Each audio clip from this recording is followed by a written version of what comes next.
My in-laws pressured me into signing a marriage contract. They were ecstatic when I inherited $20 million. My name is Chloe, and if you were to ask anyone about me, they'd probably say I'm the quiet type, always in the background.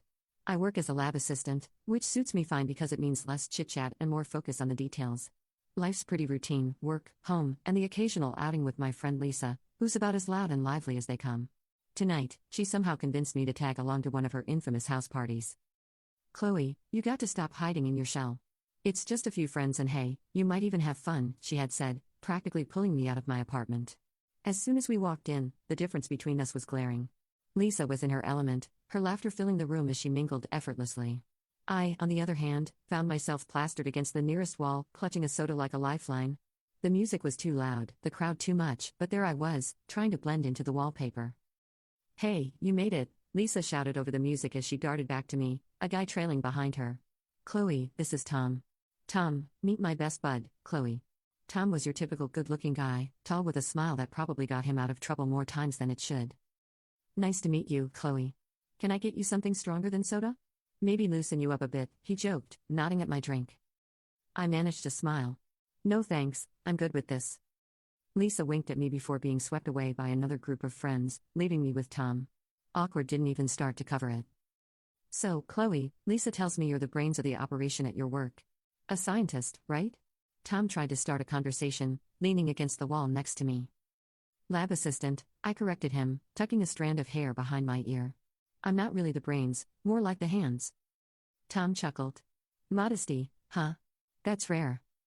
We somehow stumbled into a real conversation. Tom was surprisingly easy to talk to, and as the night wore on, I found myself sharing little bits about my life, my love for quiet weekends, and my secret passion for old detective novels.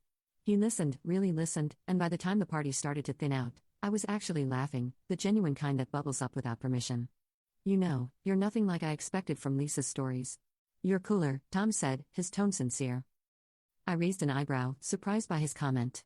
"And what exactly did Lisa tell you?" "That you were shy, kind of introverted.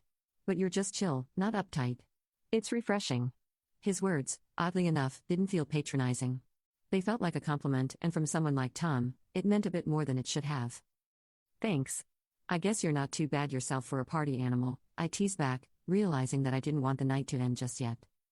"Party animal, huh? I might quote you on that," he laughed, pulling out his phone. "Let me get your number.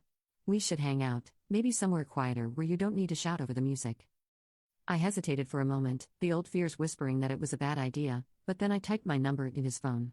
"Okay, but if you make me go to another party, we're going to have a problem," I warned him. "Deal. No parties.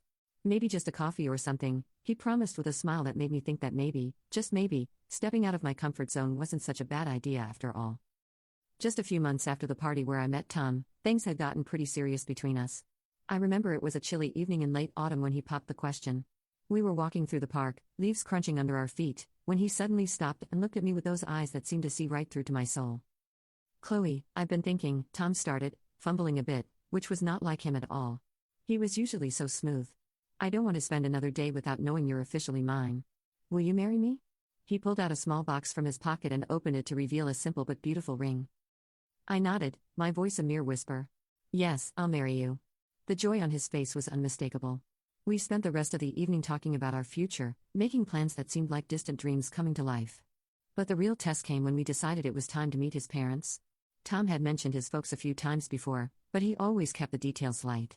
When the day came, we drove out to their place in the suburbs. It was a large, imposing house that screamed of old money and pride. Tom squeezed my hand as we rang the doorbell, giving me a reassuring look. His mom, Mrs. White, opened the door. Her smile was polite but didn't reach her eyes. "Thomas, you're here. And this must be Chloe," she said, her voice smooth but cool. Mrs. White led us into a lavish sitting room where Mr. White was waiting. He was a stern-looking man with a sharp gaze that felt like it was sizing me up. "So, Chloe, Tom tells us you work in a laboratory.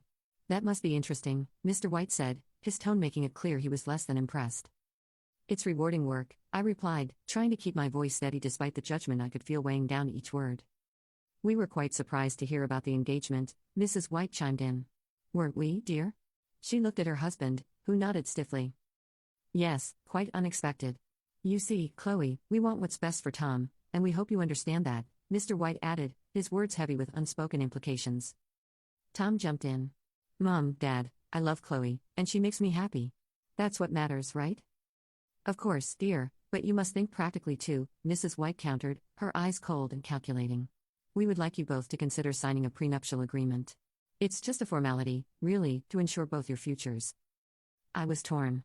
My heart ached at the formality of it all, at the cold, businesslike approach to what should have been a joyful occasion. But I loved Tom, and if this was what it took to be with him, maybe it was worth it. If you think it's best, I said finally, trying to mask the hurt in my voice. We think it's for the best, Mr. White affirmed, handing us a folder with documents. Have a look and let us know your thoughts. The drive back was quiet. I kept thinking about the papers in my lap, but love, I figured, was worth a shot, even if it meant signing a piece of paper to prove it. It was a crisp morning in early spring when we tied the knot. The ceremony was held in a small local church with just a few close friends and family members. I remember standing in front of a small mirror in a modest white dress that Lisa had helped me pick out, feeling a mix of excitement and nervousness. Girl, you look stunning. Tom won't know what hit him, Lisa exclaimed as she adjusted my veil. Her energy was infectious, and for a moment, it eased my nerves. Yeah, I just hope everything goes smoothly, I replied, trying to sound more confident than I felt. Don't sweat it. It's your day. Just focus on you and Tom, she advised, giving me a reassuring pat on the shoulder. The ceremony itself was short and sweet. Tom looked handsome in his suit, and when he saw me walking down the aisle, his smile was all the assurance I needed.